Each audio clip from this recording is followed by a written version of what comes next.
The 23rd of September 1942 dawned cold and unforgiving across the Eastern Front, where a young Wehrmacht soldier named Hans Müller took his final steps across a harvested wheat field outside Stalingrad. The photograph, snapped by a war correspondent named Friedrich Ziegler, captured something that would haunt viewers for generations to come. A lone figure, rifle slung across his shoulder, walking toward an uncertain fate, while smoke billowed from the city behind him.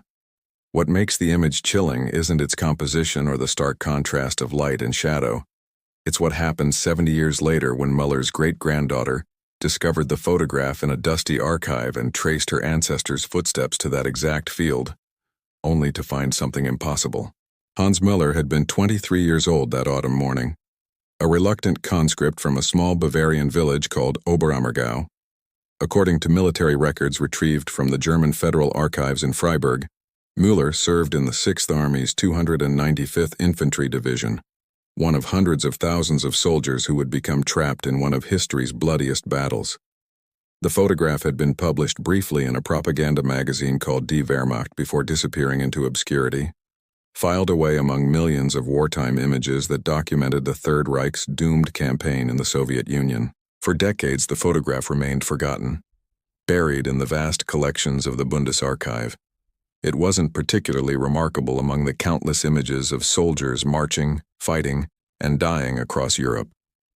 War correspondents had taken thousands of such photographs, each attempting to capture the experience of combat for audiences back home.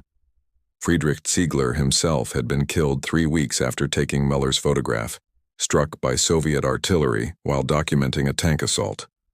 His camera and negatives were recovered and sent back to Berlin, where they were catalogued and stored. What made this particular image special wasn't apparent until 70 years later, when digital archivists began the monumental task of scanning and preserving Germany's photographic war records. A young archivist named Petra Hoffmann noticed something peculiar in the background of Müller's photograph when she enhanced the digital file. Using modern photography software, she zoomed into the smoke-filled distance behind the walking soldier and found what appeared to be figures. Not German soldiers, but Soviet defenders positioned in trenches that shouldn't have been visible from that angle. This discovery led to a broader investigation. Hoffmann contacted military historians and battlefield archaeologists who specialized in the Stalingrad campaign. According to research published by the German Historical Institute and referenced in several academic journals on World War II history, the position where Müller walked should have been under direct Soviet observation and fire. The field itself was a killing zone, a no-man's land between opposing forces where survival measured in seconds, not minutes. Yet the photograph showed Müller walking casually, almost peacefully, as though taking a morning stroll rather than advancing through one of the war's most dangerous battlefields. Petra Hoffmann couldn't shake the unsettling feeling that something about Hans Müller's photograph defied explanation. Working late nights at the Bundesarchiv in Berlin during the winter of 2012, she began cross-referencing the image with thousands of other photographs taken during the Battle of Stalingrad. The archive contained approximately 40,000 images from that campaign alone, each telling its own story of violence, desperation, and suffering. Hoffmann's task was simply to digitize and catalog them, but Müller's solitary walk across that field had become an obsession. She reached out to Professor Mikhail Volkov at Moscow State University, a renowned expert on the Battle of Stalingrad who had spent 30 years studying Soviet defensive positions. When Hoffmann emailed him the enhanced photograph, Volkov's response came within hours, marked urgent. "This is impossible," he wrote. "The coordinates you've provided place this soldier directly in what Soviet records called the death corridor, a stretch of open ground where our snipers had clear sight lines for 800 meters. No German soldier crossed that field and lived to tell about it." According to Soviet military archives that Volkov accessed, the 21st Army under General Chuikov had established overlapping fields of fire across that exact location on the 22nd of September, 1942, one day before Müller's photograph was taken. Sniper logs, meticulously maintained by Soviet commanders, recorded 47 confirmed kills in that sector between dawn and dusk on the 23rd. The records described targets as enemy infantry attempting field crossing, and documented each shot with cold precision. Hoffman began digging deeper into Hans Müller's military file. The 295th Infantry Division's war diary, preserved in fragmentary form, contained entries from late September 1942. The division had been tasked with probing Soviet defenses in preparation for a larger assault. Company rosters showed Müller assigned to 3rd Company, 2nd Battalion, a rifle company that suffered 83% casualties during the final week of September. Most men were listed as missing in action or killed in combat. Their bodies never recovered from the rubble and chaos of Stalingrad's approach, but Müller's record contained an anomaly. His status changed 3 times, first listed as missing on the 24th of September, then updated to killed in action on the 2nd of October, and finally, mysteriously, changed to prisoner of war in January of 1943. This final designation seemed impossible. The Germans trapped in Stalingrad after November could barely account for their own survival, let alone process prisoner records. Soviet forces had surrounded the city, and the Sixth Army's collapse was total and catastrophic. Hoffman contacted the International Red Cross Archives in Geneva, which maintained prisoner of war records from both sides of the conflict. After weeks of bureaucratic navigation, she received a stunning document. Hans Müller had indeed been registered as a Soviet prisoner on the 18th of January 1943, processed at Camp 57 near Beketovka, just outside Stalingrad. He had survived the battle, the encirclement, and the brutal winter that killed thousands of German prisoners during their first weeks in captivity. The Red Cross records indicated Müller remained imprisoned until 1949, working in coal mines near the Ural Mountains before being repatriated to West Germany. He returned to Oberammergau, married a local woman named Elisabeth Schneider, and lived quietly until his death in 1987. He never spoke publicly about his war experiences, never gave interviews, and left no written memoir. His family knew only that he had been at Stalingrad and survived Soviet captivity, details shared by thousands of other veterans who preferred silence to remembrance. Sophie Müller had never known her great-grandfather Hans except through family whispers and old photographs displayed in her grandmother's apartment in Munich. Born in 1991, Sophie belonged to a generation separated from World War II by the vast gulf of peacetime prosperity and European integration. The war existed for her as history textbook material, documentaries, and memorial ceremonies, distant events that shaped her world, but felt remote from daily life. That changed in April of 2013 when her grandmother, Elizabeth Müller Jr., died and left Sophie a small wooden box containing letters, military documents, and a single photograph. The photograph showed a young man who looked startlingly like Sophie's own brother. Same sharp jawline, same intense eyes, same way of holding his shoulders slightly forward. The image had been reproduced from Petra Hoffmann's digital archive, printed and mailed to the Müller family with a letter explaining its historical significance. Sophie's grandmother had received it just months before her death, but never mentioned it to anyone. Attached to the photograph was Hoffmann's contact information and an invitation to discuss Hans Müller's story. Sophie, completing her master's degree in European history at Ludwig Maximilian University, immediately recognized the opportunity. She contacted Hoffmann and spent an afternoon in the archivist's cluttered Berlin office, poring over documents and digitized records. Hoffmann explained her research, the impossibility of Müller's survival crossing that field, and the strange gaps in his military records. She showed Sophie the enhanced images, the Soviet sniper logs, and Professor Volkov's analysis. Everything suggested Hans Müller should have died on the 23rd of September, 1942. But he hadn't. He had survived 6 more years of hell, battle, capture, imprisonment, starvation, forced labor, and returned home to build a quiet life. Sophie felt compelled to understand how. She applied for research grants, contacted the German War Graves Commission, and eventually secured funding to visit Volgograd, the modern name for Stalingrad.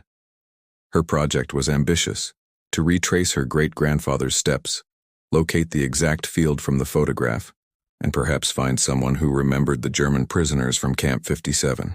In September of 2013, exactly 71 years after Hans walked across that field, Sophie stood in the same location.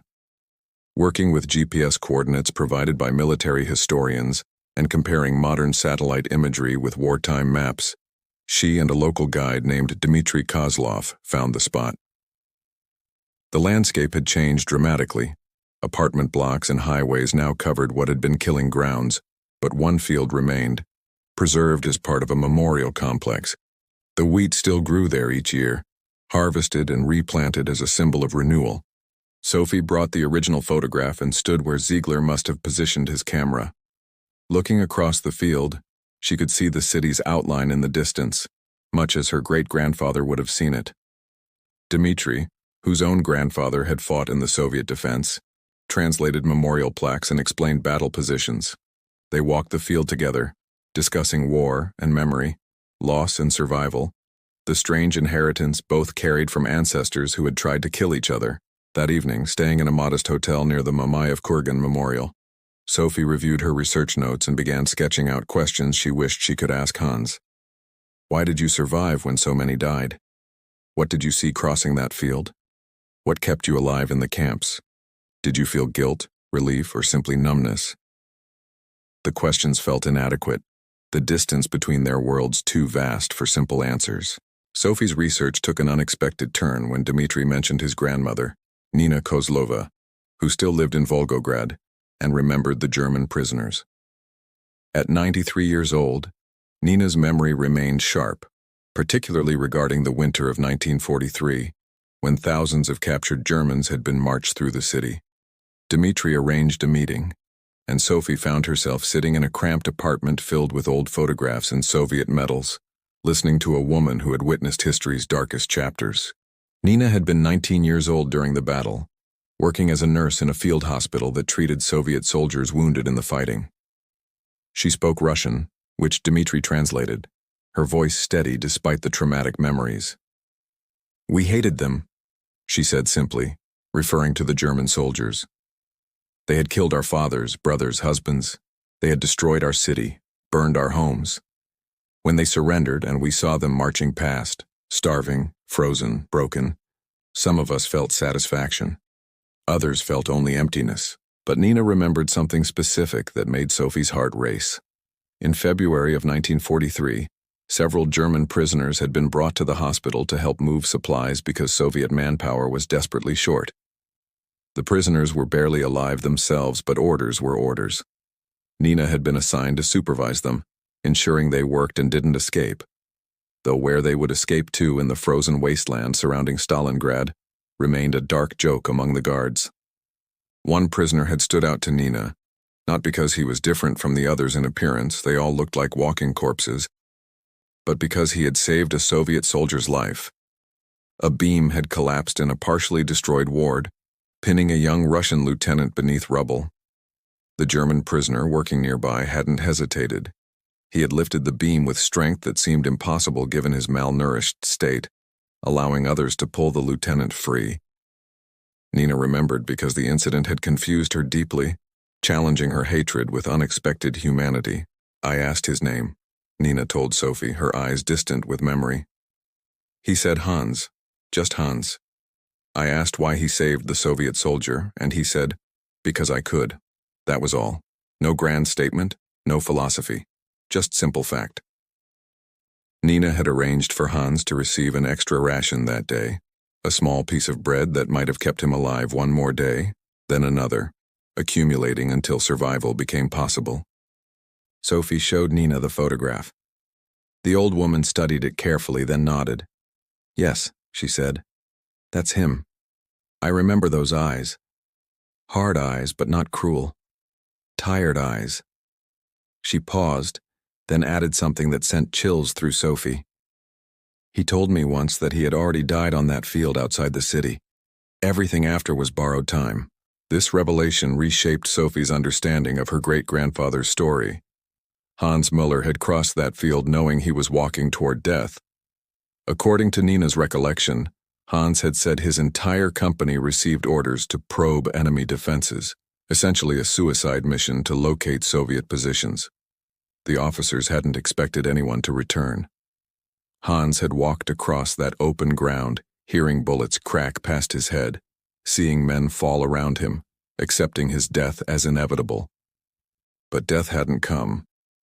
Instead, Hans had reached the Soviet trenches and surrendered, hands raised, rifle abandoned. The Soviet soldiers, surprised by survivors reaching their lines, had taken him prisoner. According to Nina, Hans believed some invisible hand had guided him across that field, some inexplicable grace that spared him when logic dictated he should have died. He spent the rest of the war and his imprisonment trying to understand why he'd lived when better men had fallen. Nina shared another detail that appeared in no official record. In the spring of 1945, after Germany surrendered, many German prisoners of war had been offered a choice: remain in the Soviet Union as laborers or return to a destroyed homeland. Hans had chosen to stay, working another 4 years in Soviet coal mines before finally accepting repatriation. Nina believed he stayed because returning home meant confronting what he had been part of, acknowledging the regime he had served, facing the collective guilt that would haunt Germany for generations. After meeting Nina Kozlova, Sophie intensified her investigation into Hans Müller's life after the war. The Red Cross archives had provided basic information, dates of capture, camp assignments, repatriation, but revealed nothing about the man himself.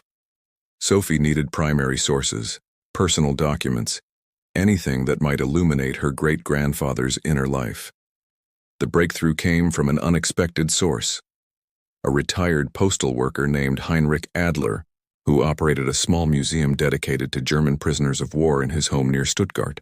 Adler had spent 40 years collecting letters, diaries, and documents from German veterans and their families, creating an unofficial archive of personal experiences that complemented official military records. He had advertised his collection in veteran organizations and local newspapers, encouraging families to donate materials before they were lost forever. When Sophie contacted him through the University of Munich's history department, Adler invited her to visit, mentioning he had several boxes of materials from Stalingrad survivors. In Adler's cluttered home, surrounded by filing cabinets and cardboard boxes, Sophie spent 3 days reviewing documents. Most letters were heartbreaking: desperate messages from starving men, final notes smuggled out of camps, correspondence that revealed the psychological destruction war inflicted on ordinary people. Then, in a box labeled Stalingrad Survivors MN, Sophie found a bundle of letters written by Hans Müller between 1950 and 1955, donated by a distant cousin who had moved to Canada. The letters, written to his sister Maria, who lived in Hamburg, provided the first direct account of Hans's experiences in his own words. According to archival research practices, Sophie carefully documented each letter's date and photographed them for preservation. The earliest letter, dated the 5th of March 1950, had been written shortly after Hans returned to Germany. His handwriting was shaky but clear, the German formal and precise. "Dear Maria," the letter began, "I have returned from a place that no longer exists, from a battle that feels like someone else's nightmare. You ask me to describe what happened, but words feel inadequate. How do I explain walking across a field knowing I would die? How do I describe the moment bullets stopped finding me while they found everyone else? I cannot. I can only tell you that the man who left in 1941 did not return. Someone else stands here, wearing his name, trying to remember how to live, or how." The letters revealed Hans's struggle to reintegrate into post-war German society. He wrote about nightmares that woke him screaming, about his inability to be in crowds without feeling trapped, about the guilt that consumed him when he considered the suffering he had witnessed and perhaps contributed to. One letter, dated the 12th of August, 1952, contained a passage that particularly struck Sophie. "I saw the photograph yesterday, the one the correspondent took of me crossing that field. Someone had published it in a magazine about the war. Looking at it, I see a ghost. That soldier was already dead, he just didn't know it yet. Everything since has been an afterlife of sorts, an unexpected continuation of a story that should have ended in the rubble of Stalingrad." Hans wrote extensively about his friendship with Soviet prisoners he had worked alongside in the camps, particularly a man named Viktor Petrov, who had taught him Russian and shared food during the worst winters. According to Hans's account, Viktor had been a schoolteacher before the war, a gentleman from Leningrad who recited poetry to help himself and others survive. Viktor died in the winter of 1947, and Hans described carrying his body to the camp cemetery, placing it beside hundreds of others who hadn't survived captivity. The letters also revealed Hans's perspective on Nazi Germany and his own complicity. Unlike many German veterans who claimed ignorance of the regime's crimes, Hans acknowledged what he had seen and failed to prevent. He wrote about witnessing atrocities on the Eastern Front, about the brutal treatment of Soviet civilians, about orders that violated every principle of humanity. "I did not kill civilians myself," he wrote in a letter dated the 29th of November, 1953. "But I stood by while others did. I obeyed orders. I remained silent. This silence weighs heavier than any bullet I fired in combat." Sophie found herself crying as she read her great-grandfather's words, feeling the weight of his guilt and trauma across the decades. She understood why he had never spoken to his family about the war, why he had lived quietly and avoided attention. Hans had carried his experiences alone, unable to share them with people who hadn't witnessed the same horrors, choosing isolation over incomprehension. The final letter in the collection, dated the 3rd of January, 1955, contained advice Hans gave his sister regarding his young son, Sophie's grandfather, whom she had never met. "Let him grow up without war stories," Hans wrote. "Let him believe in a better world than the one we created. Do not burden him with my memories. Perhaps the greatest gift we can give the next generation is the opportunity to forget, to build something new without the weight of our failures crushing their hope." Understanding Hans Müller's story required understanding how the photograph itself had traveled through history, surfacing at a moment when it could finally be properly contextualized. Sophie traced the image's journey through archives, publications, and the hands of various collectors who had recognized something powerful in that frozen moment. The photograph's path revealed as much about changing attitudes toward World War II as it did about Hans himself. Friedrich Ziegler, the photographer who captured Hans walking across the field, had been a 37-year-old photojournalist from Dresden when the war began. According to records held by the German Press Museum in Berlin, Ziegler had worked for various newspapers during the Weimar Republic before being conscripted into the propaganda company system the Nazis established to document military operations. These propaganda companies, called Propagandakompanien or PK units, accompanied Wehrmacht formations to create images and films supporting the war effort. Ziegler's assignment to the Eastern Front in June of 1942 had been documented in military records. He joined Propaganda Company 697, attached to the 6th Army during its advance toward Stalingrad. His photographs from that period showed the progression of the campaign: confident soldiers marching through Ukrainian villages, tank columns raising dust across the steppe, and eventually, the desperate urban warfare of Stalingrad itself. The photograph of Hans Müller had been one of approximately 1,200 images Ziegler shot during September of 1942. The original negative, discovered in Ziegler's recovered camera, had been processed in Berlin and briefly appeared in Die Wehrmacht magazine's October issue that year. The publication, distributed to German troops and the home front, used the image to illustrate an article about infantry tactics on the Eastern Front. The caption read, "A German soldier advances courageously against Bolshevik positions outside Stalingrad. Our brave infantry continues pressing forward despite fierce resistance." The propaganda purpose was obvious, but the image hadn't resonated with wartime audiences. It lacked the dramatic action or clear victory narrative that effective propaganda required. One soldier walking across an empty field couldn't compete with images of tanks crushing enemy positions or triumphant troops raising flags. After that single publication, the photograph disappeared into archives, forgotten as the war's course changed, and Stalingrad became synonymous with German defeat rather than hoped-for victory. Sophie discovered that the photograph had briefly resurfaced in 1965, when a West German historian named Dr. Klaus Hoffmann compiled a photographic history of the Battle of Stalingrad. Hoffmann included Hans's image in the book Inferno on the Volga. publishing it alongside hundreds of other photographs documenting the battle from both German and Soviet perspectives.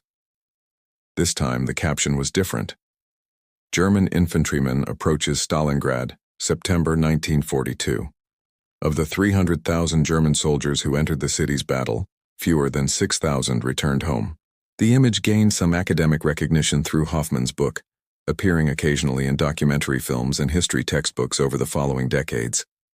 But it remained just one photograph among thousands, notable primarily to specialists. The photograph's transformation into something that gives you chills happened gradually, as historical distance allowed viewers to see beyond propaganda to the human tragedy the image represented. In the 1990s, as Germany grappled with reunification and renewed examination of its Nazi past, the photograph appeared in several memorial exhibitions. Curators began pairing it with information about the battle's casualties and the fate of German prisoners, using the lone soldier's walk as a metaphor for the thousands who had marched toward destruction. The image's power came from its ordinariness. Hans looked like anyone's grandfather, brother, or son, making the scale of loss more comprehensible and personal. The digital age transformed the photograph's reach completely. When Petra Hoffmann uploaded it to the Bundesarchiv's online database in 2012, making it freely accessible to researchers and the public, the image began circulating on social media and history websites. Bloggers and history enthusiasts shared it with captions like, "A German soldier walks toward Stalingrad, unaware of the horror awaiting him," and "The last peaceful moment before hell." The photograph accumulated layers of meaning as thousands of people viewed it, commented on it, and connected it to their own family histories. By the time Sophie Muller began her research in 2013, the photograph had become iconic in certain circles, representing not just Hans's story but the universal experience of soldiers walking toward battles from which they would not return. It appeared on book covers, in documentaries, and in museum exhibitions worldwide. The image's journey from propaganda to historical document to memorial artifact reflected broader changes in how societies remember war, moving from glorification to grief, from national narratives to individual tragedies. Sophie Muller returned to Volgograd in September of 2014, exactly 72 years after Hans crossed the field. This time she came prepared with comprehensive documentation. The letters Adler had preserved, Nina Kozlova's testimony, military records from German and Russian archives, and the photograph itself, now enlarged and mounted on foam board. Her plan was ambitious: to organize a small memorial ceremony at the location where Hans had walked, inviting descendants of both German and Soviet soldiers who had fought at Stalingrad. The project had grown beyond academic research into something more personal and meaningful. Sophie had connected with a Russian graduate student named Alexei Volkov, grandson of Professor Mikhail Volkov, who had first analyzed the photograph's impossible nature. Alexei had been researching Soviet sniper battalions at Stalingrad for his dissertation and became intrigued by the mystery of how Hans survived crossing that killing ground. Together, they had spent months coordinating with local authorities, historical societies, and veterans organizations to make the ceremony possible. The event took place on the 23rd of September, the anniversary of the photograph. Approximately 30 people gathered in the preserved field, now maintained as part of the larger memorial complex. Among them were descendants of German soldiers who had died at Stalingrad, descendants of Soviet defenders, local officials, and several historians who specialized in the battle. Dmitry Kozlov attended with his grandmother Nina, now 94 years old, but insistent on being present despite the physical challenges. Sophie had arranged for a translation team to ensure German and Russian speakers could communicate freely. She began the ceremony by displaying the photograph and explaining its history, Hans Müller's story, and the research that had brought everyone together. She spoke about the impossibility of survival, the grace or chance or miracle that allowed her great-grandfather to live when thousands died, and the burden of that survival he carried for 45 years afterward. Alexei followed by discussing the Soviet perspective, reading from sniper logs and defensive position reports that documented the intensity of fire concentrated on that field. He explained how Soviet doctrine emphasized creating interlocking fields of fire that made crossing open ground essentially suicidal, and how commanders tracked kills meticulously to motivate their snipers and assess enemy strength. According to every tactical analysis, Hans Müller should appear in those logs as kill number 48, not as a survivor. Nina Kozlova spoke next, with Dmitri translating. She described meeting Hans in the hospital, the moment he saved the Soviet lieutenant, and her realization that enemies were also human beings capable of unexpected compassion. "The war tried to make us hate completely," she said, her voice strong despite her age. "It tried to convince us that Germans were monsters, and they believed we were subhuman. But Hans showed me that even in hell, humans can choose kindness. That choice, that moment of humanity, has stayed with me for 70 years. The ceremony included a moment of silence for all who died at Stalingrad, German and Soviet, military and civilian, the estimated 2 million casualties from both sides who had perished in and around the city. Sophie read passages from her great-grandfather's letters, sharing his guilt, his struggle to find meaning in survival, and his hope that future generations would learn from the catastrophe his generation had created. A Lutheran pastor and an Orthodox priest both offered prayers in their respective traditions, acknowledging the spiritual dimensions of memory and loss. The act of bringing together Christian traditions that had been divided by Cold War politics felt symbolically important, a small gesture toward reconciliation across ideological and national boundaries. Several attendees placed flowers at a small memorial marker that had been erected for the occasion, inscribed in German and Russian, "In memory of all who walked across this field, those who fell and those who survived."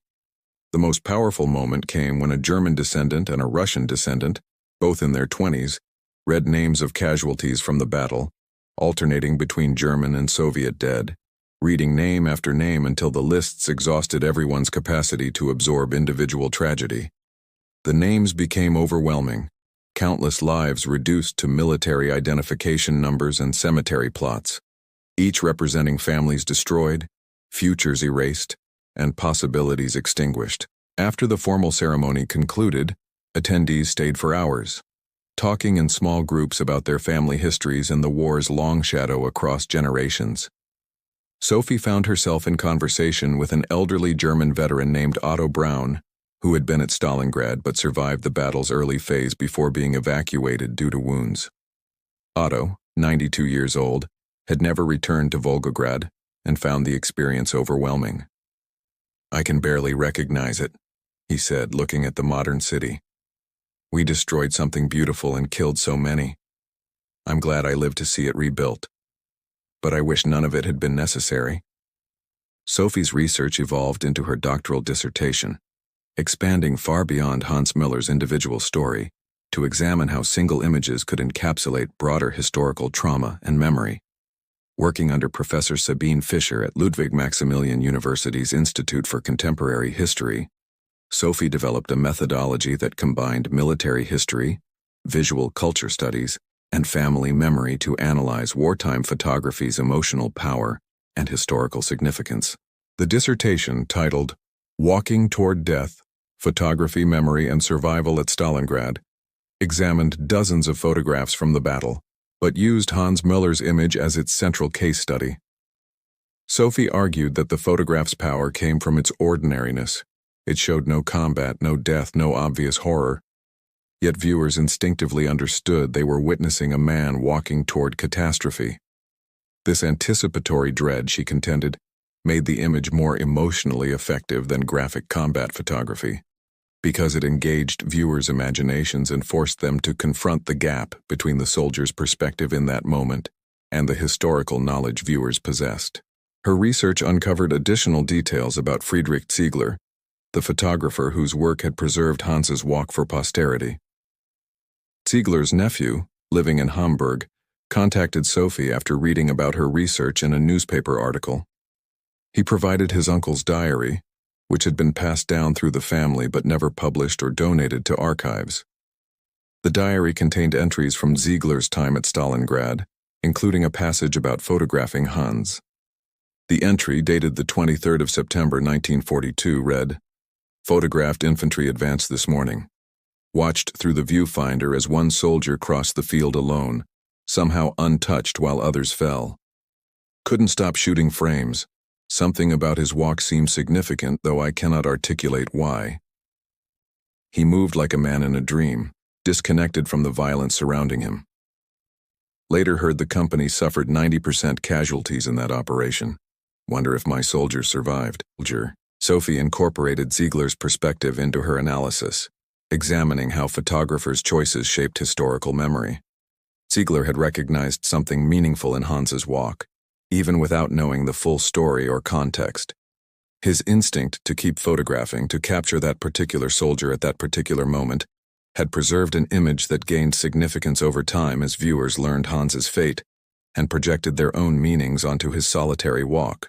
The dissertation also explored Soviet photography from Stalingrad, examining how the other side documented the same battle from opposite perspectives. Sophie obtained access to Soviet photographic archives through Professor Volkov's connections, reviewing thousands of images showing Red Army defenders, destroyed cityscapes, and captured German soldiers. She found several photographs taken near the same location and date as Hans's image, showing Soviet soldiers manning trenches and machine gun positions, the very defenders who should have killed Hans as he crossed that field. One particularly striking Soviet photograph, taken by photographer Georgy Zelma on the 24th of September, showed Soviet soldiers examining German bodies in no man's land. The photograph's caption indicated these were casualties from probing attacks the previous day. Sophie couldn't determine if any of the bodies were from Hans's company, but the proximity in time and location was chilling.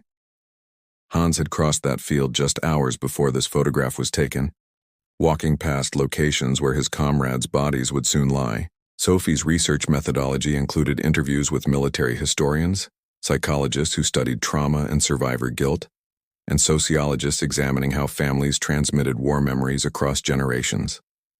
She discovered that many Stalingrad survivors, both German and Soviet, had exhibited similar patterns to Hans Müller: decades of silence, difficulty with intimacy and trust, nightmares that persisted 40 or 50 years after the events, and reluctance to discuss experiences with people who hadn't shared them. The dissertation received significant attention when Sophie successfully defended it in June of 2016.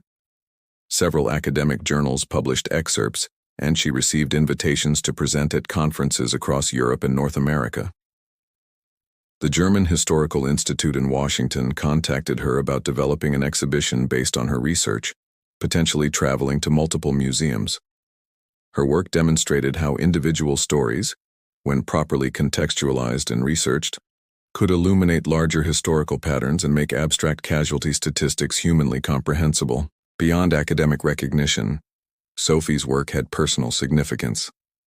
Through years of research, she had come to know her great-grandfather in ways his own children never had.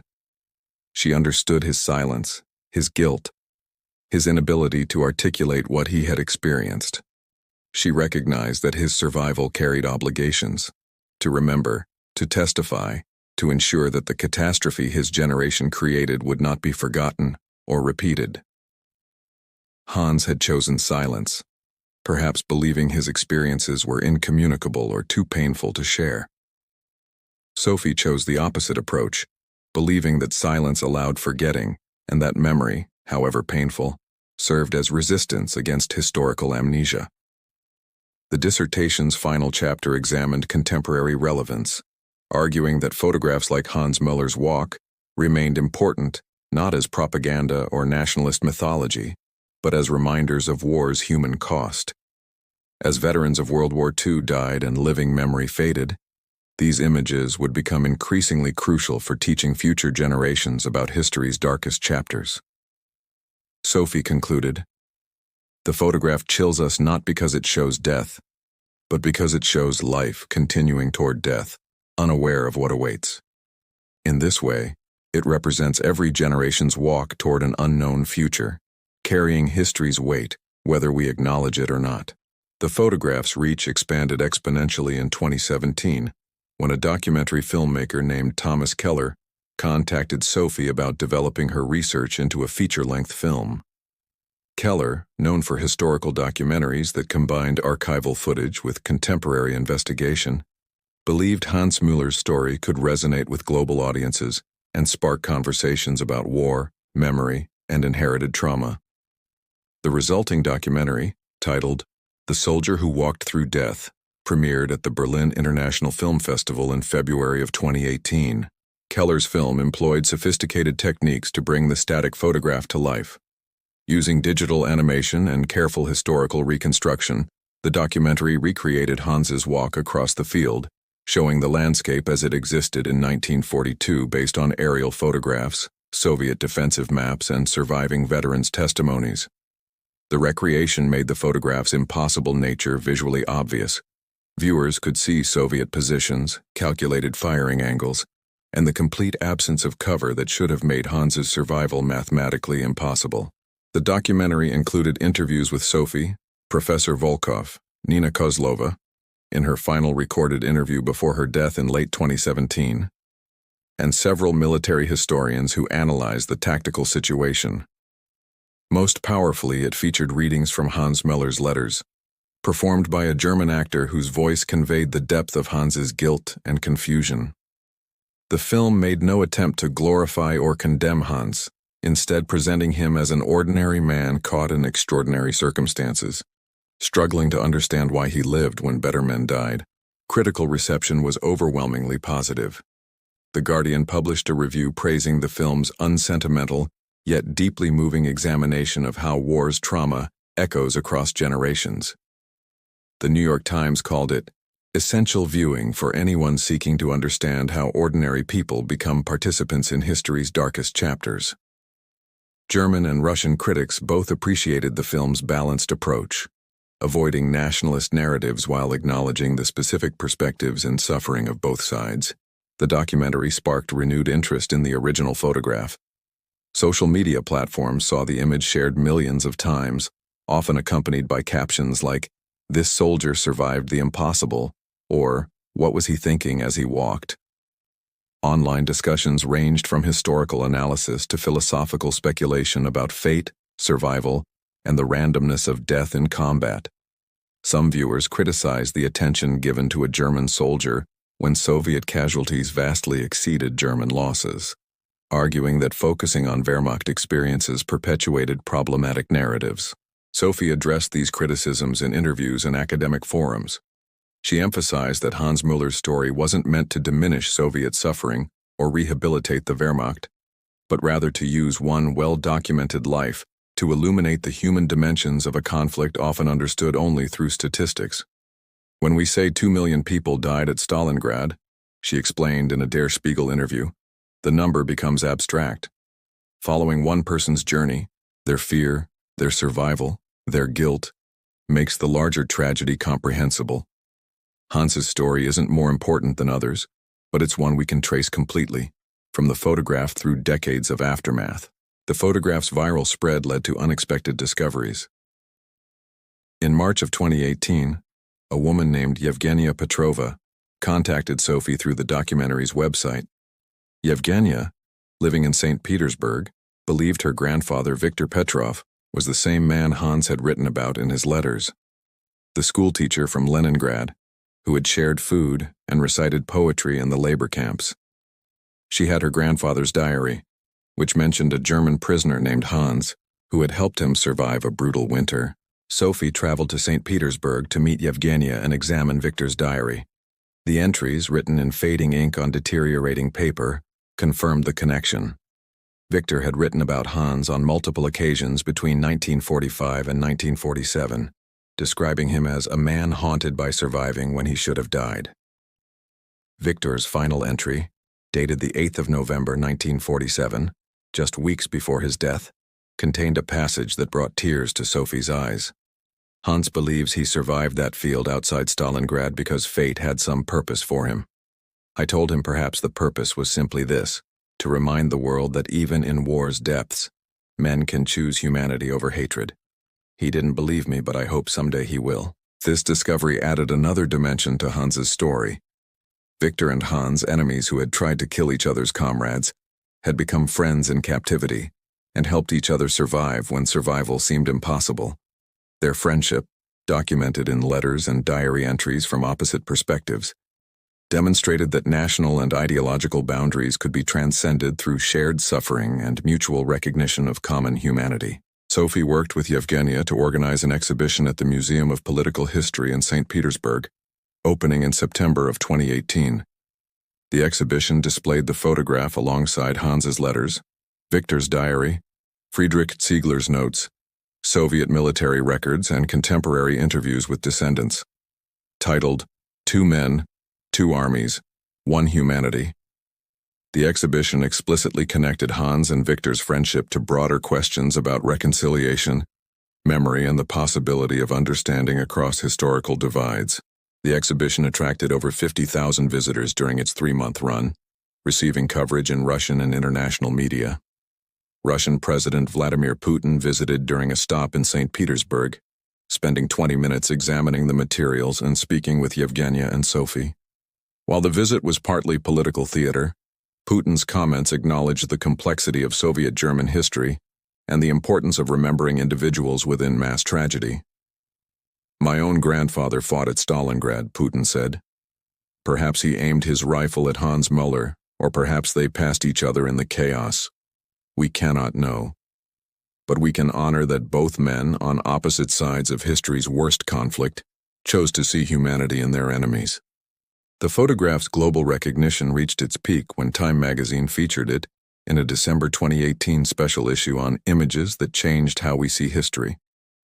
The magazine's essay, written by military historian Dr. Anthony Beaver, analyzed why certain photographs transcend their original context to become universal symbols.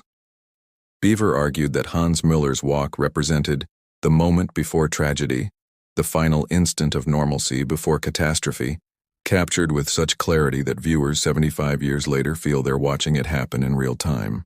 By 2019, the photograph had appeared in dozens of history textbooks used in German, Russian, American, and British schools.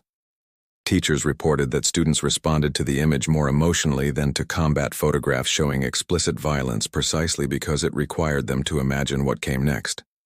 The photograph became a teaching tool for discussing not just the Battle of Stalingrad, but broader themes: the individual experience of war, the randomness of survival, the weight of historical guilt, and the ways trauma echoes across generations.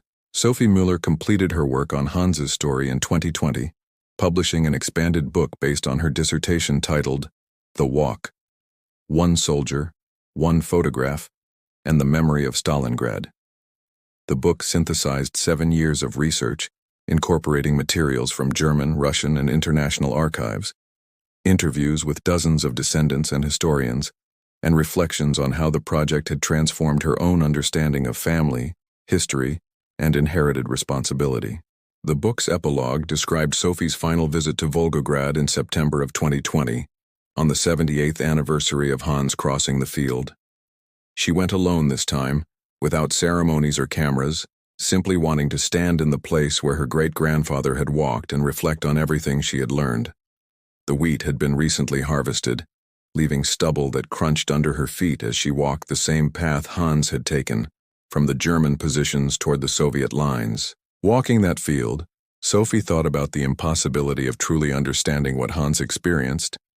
She could read his letters, interview people who knew him, analyze military records and tactical situations, but she could never feel what he felt in those moments when bullets cracked past and death seemed certain, yet never arrived. The gap between historical knowledge and lived experience remained unbridgeable, a reminder that even the most thorough research could only approximate the truth of another person's life. She thought about Viktor Petrov, the Soviet schoolteacher who had befriended his enemy and died in a camp far from home. She thought about Friedrich Ziegler, the photographer who had instinctively recognized significance in a moment he couldn't fully understand.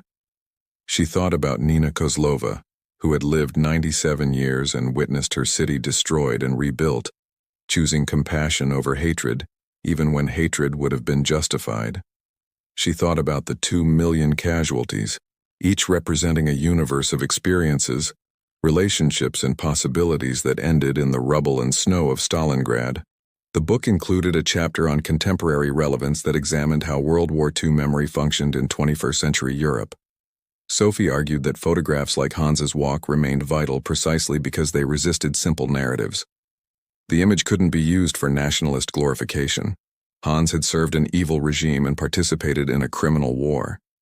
But it also couldn't be dismissed as mere historical curiosity. Hans's humanity, his suffering, and his guilt were real and demanded recognition.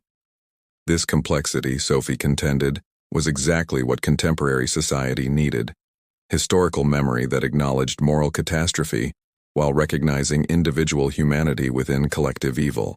The walk received positive reviews in academic journals and mainstream publications.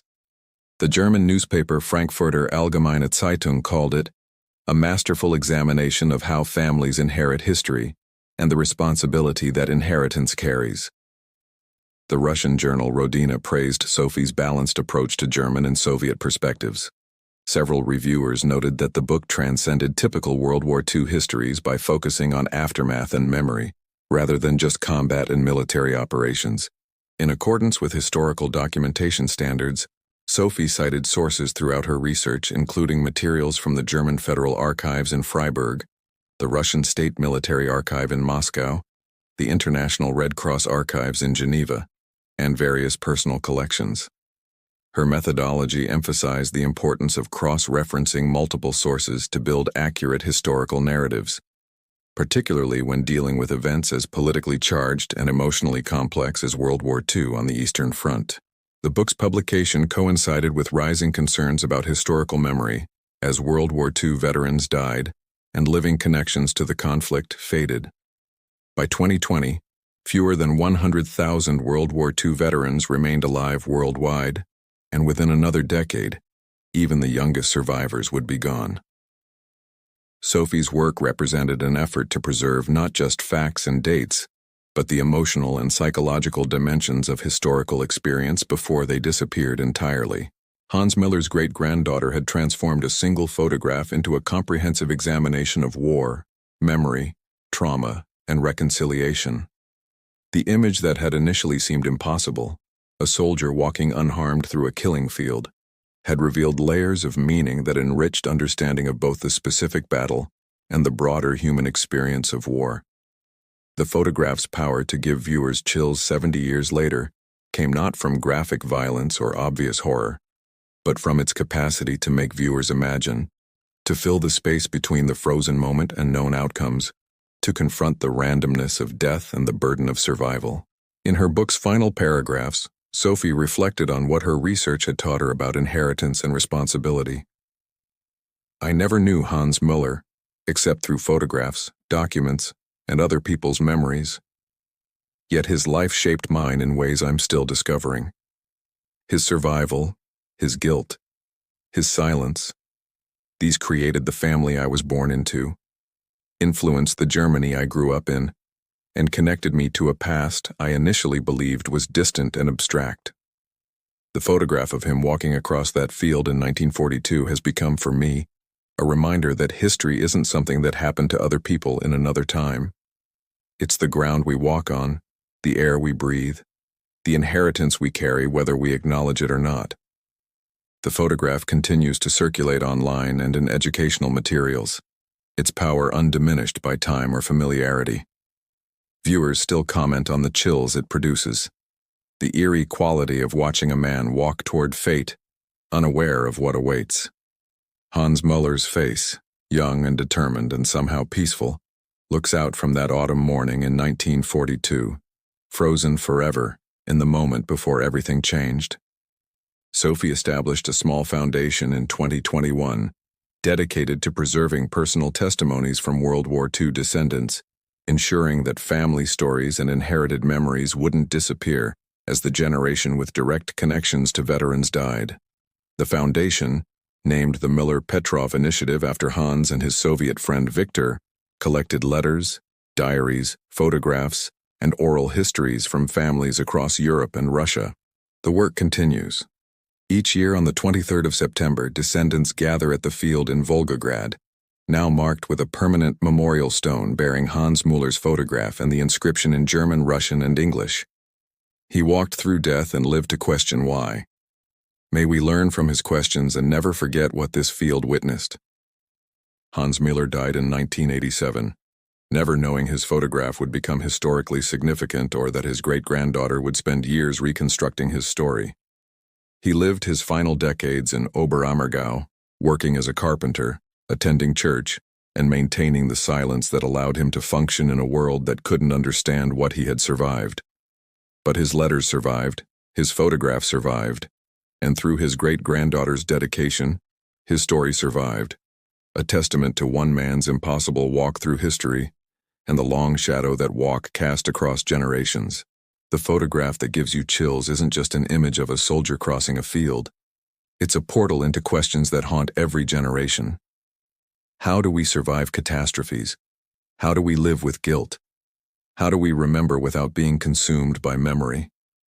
How do we honor the dead while building futures for the living? Hans Müller walked across that field in 1942, but in a sense, we're all still walking that same ground, trying to understand how to move forward while carrying the weight of everything that came before.